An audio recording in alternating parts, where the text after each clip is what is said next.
When a battle-worn human commander who wanted nothing more than to be forgotten was bound to an alien princess whose destiny was to remember, neither of them knew their meeting was not about war or diplomacy, but about memory itself, and how some lives change the future simply by being remembered. Subscribe if you want to see how a chained gift becomes a chosen bond. Commander Marcus Chen had survived 43 years of war. He had survived ambushes, burning ships, broken treaties, and orders that never left him at night. He did not believe in gifts anymore. So when the Valorian delegation arrived with glowing banners and ceremonial guards, Marcus already felt tired. He stood straight in the diplomatic chamber aboard the warship Prometheus of Ypres, hands behind his back, face calm and empty. Around him, officers watched in silence. The air hummed with soft alien light. At the center of the Valorian procession stood the gift. She was small. Too small. Her skin shimmered blue-silver, as if starlight had been trapped beneath glass. Her eyes were large and violet, unblinking, watching everything. She looked no older than a human teenager. This is wrong, Marcus thought immediately. Commander Marcus Chen, said Ambassador Varith, his voice layered with a strange harmonic echo. The Eternal Council presents to you Salith of House Morvain, third princess of the Crystal Throne. Marcus frowned. I don't need a reward. Varitha's 4 eyes blinked in sequence. She is not a reward. She is a guardian of memory. I don't want one. A quiet ripple moved through the chamber. Among our people, the ambassador continued calmly, this is the highest honor we can offer.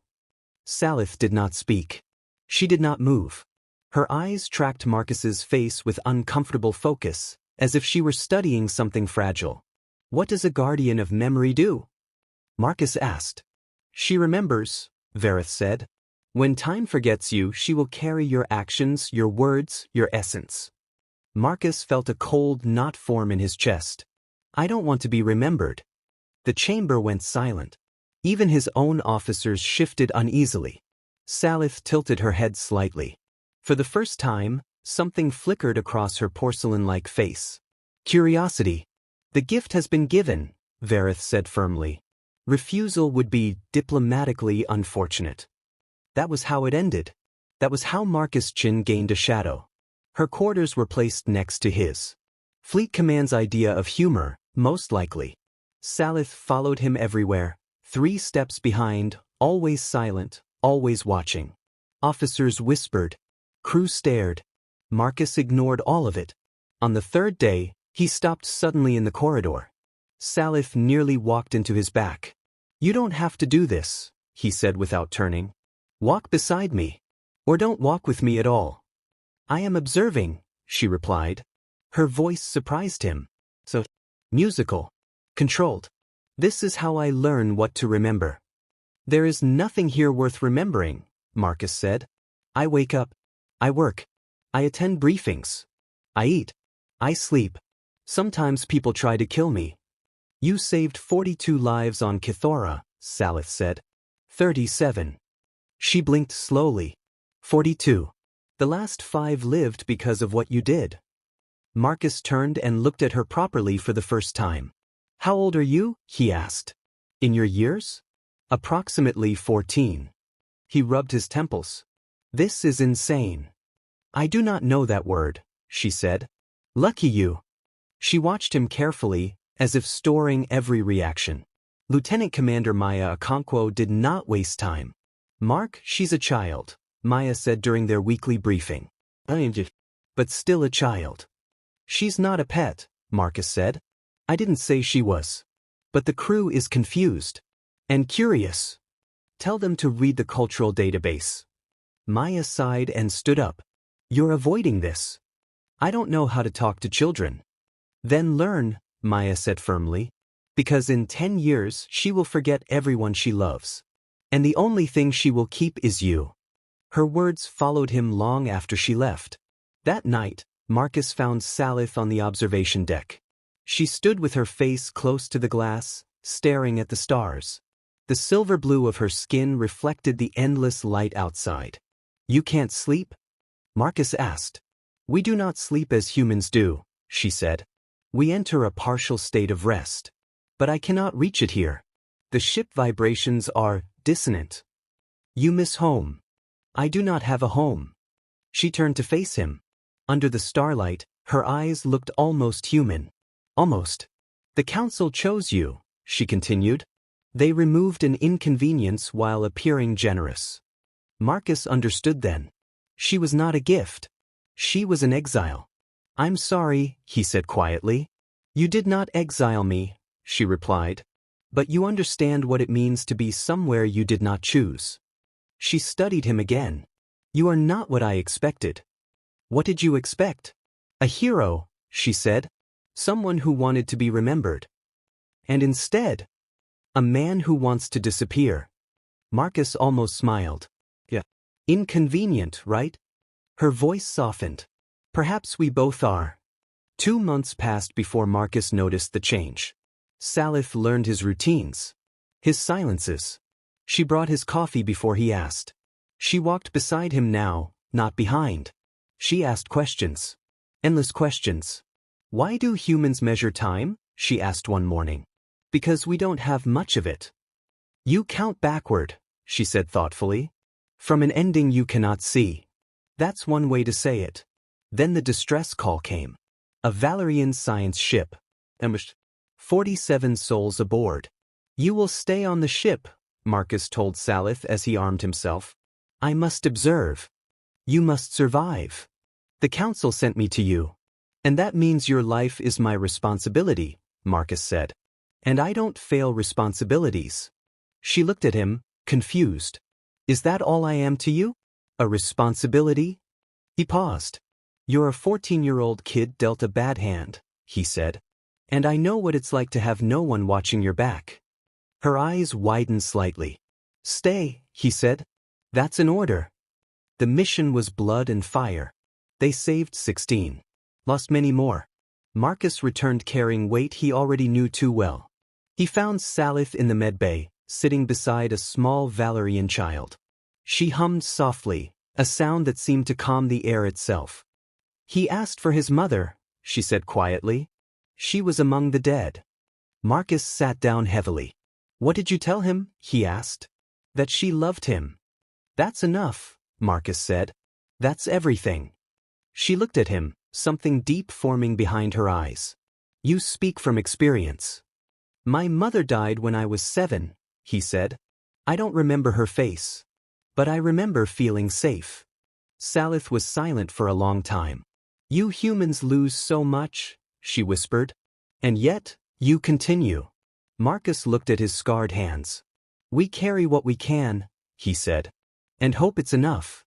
Salith reached out and touched his hand for the first time. And in that moment, something changed between them. Something neither of them yet understood. The weight of remembering. Time changed the shape of their days. Commander Marcus Chen no longer noticed when Salith walked into a room. She did not announce herself. She did not interrupt. She learned where silence belonged and where questions mattered. She watched everything. She watched how Marcus stood during briefings, always straight, always tired. She watched how he spoke to his crew, calm even when danger waited close. She watched how his hands shook slightly when he thought no one was looking. And she remembered. They spent evenings together now. Not because duty demanded it, but because routine quietly became choice. Sometimes they worked through translation files or cultural reports. Sometimes they sat in silence, looking at the stars beyond the ship's windows. One night, Salith asked, why do humans honor the dead with silence? Marcus thought for a moment. Because words are too small. You build memorials, she said. Names carved in stone. Does that not hurt? It does, Marcus replied. But pain means they mattered. Salith stored that away. For months after her arrival, she noticed something else. You do not fear death, she said one evening. But you fear being remembered. Marcus stopped drinking. That's a strong claim, he said. You avoid stories about yourself. You change the subject. You deny praise. Maybe I just don't like attention. That is not the same thing, Salith said quietly. He did not answer. The truth came out during a storm. Not a real storm. Space had no weather, But a long-range alert kept the ship on edge. Systems hummed louder. Crew voices stayed tense. Sleep came in broken pieces. That night, Marcus found Salith in his quarters, waiting. "I need to understand," she said. "If I am to carry you one day, I must know what I am carrying." "You don't want that," Marcus said. "I do." Her eyes did not move away. So Marcus spoke. He told her about Cassandra Station. 17 years ago, early in the war. Intelligence reports. Orders delivered with calm certainty. A weapons depot hidden inside a civilian station. Minimal non-combatants, they said. They were wrong. The weapons were real. So were the 300 civilians trapped below. Refugees. Families. Children. Marcus followed orders. The station burned. 247 civilians died. When he finished speaking, his voice was empty. Salith did not interrupt. She did not look away. When the silence grew heavy, she finally spoke. "You did not choose to kill them." "I pulled the trigger," Marcus said. "That was my choice." "You chose to trust," she replied. "That is not the same." He shook his head. "Trust can kill." "Yes," Salith said. "So can lies." She stepped closer. "Among my people, memory carries responsibility. But guilt must belong where it was born." "And where was that?" Marcus asked. "With those who used innocence as a shield." Marcus closed his eyes. "I still live with it." "You live with it because you care," Salith said. "That matters." He opened his eyes slowly. "You really believe I'm worth remembering?" She did not hesitate. "Yes." Salith began to change after that. Not suddenly, but clearly. Her movements became more certain. Her questions sharpened. She no longer only observed, she challenged. "You sacrifice yourself too easily," she said one day. "That's my job." "No," she replied. "It is your habit." Marcus smiled faintly. "Careful. You're starting to sound like my lieutenant." She studied him. "I am learning from you." 6 months passed. Salith told Marcus about her people. Valorians lost their memories every 10 years unless they chose one life to preserve. One story. One person. Everything else faded. "It is not natural forgetting," she explained. "It is a choice." "And you only get one?" Marcus asked. "Yes." He looked at her carefully. "That's a heavy decision." "It is," she agreed. "That is why it matters." One evening, Salith said something that changed everything. "In 6 years," she said, "I will begin my inscription." Marcus froze. "That soon?" "In my years, yes." "And you've already chosen?" he asked quietly. She looked at him. "I have." His chest tightened. "You don't have to pick me."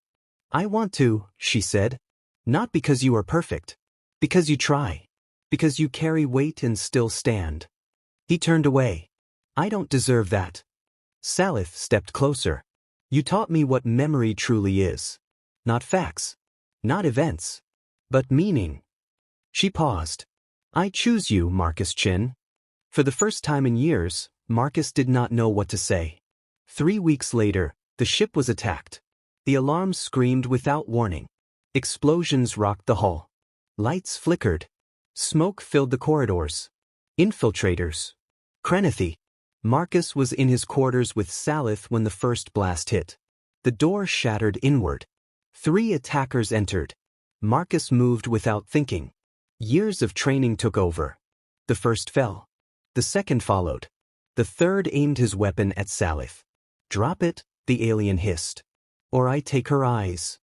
Marcus froze. "I'm more valuable," Marcus said slowly. "Take me." The alien laughed. "You are old. Broken. But she is royalty." The weapon pressed closer. Salith trembled. Then she moved. Marcus had never seen Valorians fight. She flowed forward, fast and precise. Her small frame struck with terrifying accuracy. The attacker fell, choking, dead. Silence followed. Salith stared at her hands. "I didn't know I could do that," she whispered. Marcus pulled her into his arms. "You survived," he said. "That's what matters." Is this what you carry? This weight? Yes, Marcus said. But you don't carry it alone. She clutched him tightly. I don't want to forget this. I don't want to forget you. Marcus held her face gently. Then remember. All of it. She nodded, tears shining silver on her skin. I promise, she said. I will remember you. And in that moment both of them knew. Whatever time took from them later, this bond would survive it, what never fades. Years passed quietly after the attack. The war did not end, but it slowed. Battles became fewer. Negotiations became longer. And through it all, Salith changed from a silent observer into something powerful. She trained. She studied diplomacy, strategy, and language. She learned human customs and Valorian traditions. She learned when to speak and when silence carried more strength. And Marcus watched. He watched her grow taller, stronger, more certain. The frightened child who once followed him 3 steps behind was gone. In her place stood a bridge between worlds. They served together for 12 years. By the time Fleet Command forced Marcus into retirement, he was 55 years old, tired in ways no rest could fix. His hair had turned gray. His hands shook more often now. Salith visited him every month. Even after her first inscription. That ritual changed her. Every 10 years, she let most of her memories dissolve. Faces, places, voices. They faded like mist under sunlight. But one thing never changed. Marcus Chen. Every cycle, when her memory reset, his face was the first thing she remembered. His voice. His stories. Tell me about Kithora again, she would say, smiling. He always did. Sometimes she asked about Cassandra Station. On those days her voice was softer. Even heroes are human, she would say. Marcus never argued.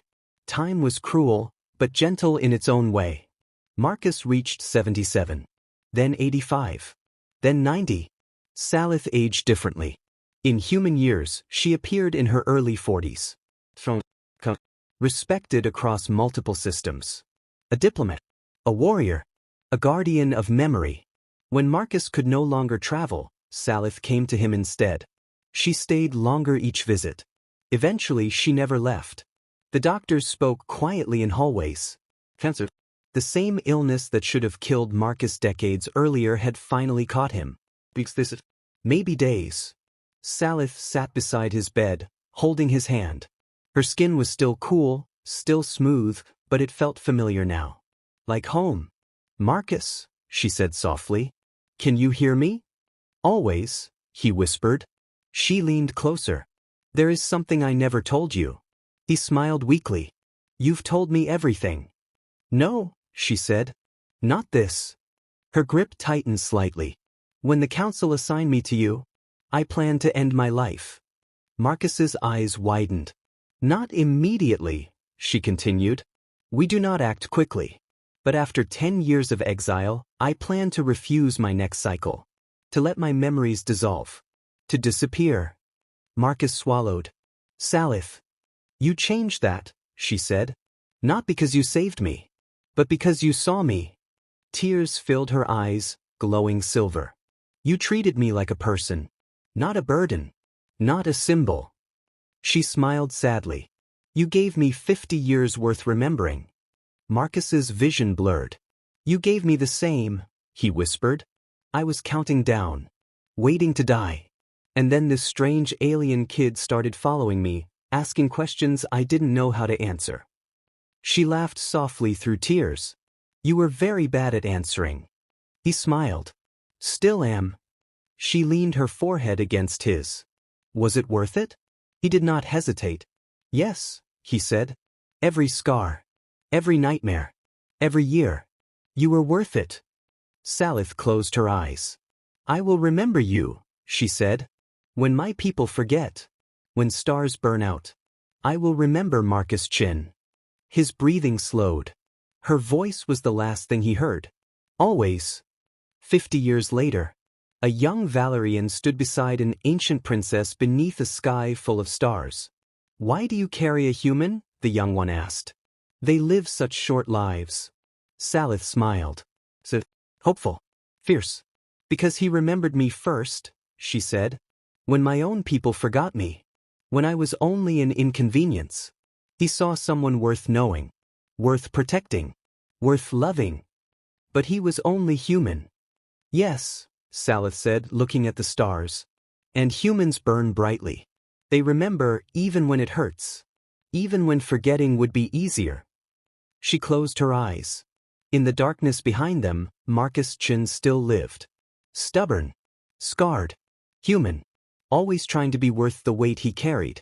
Some people, Salith said softly, should never be forgotten. The stars burned on. And somewhere in memory, so did he.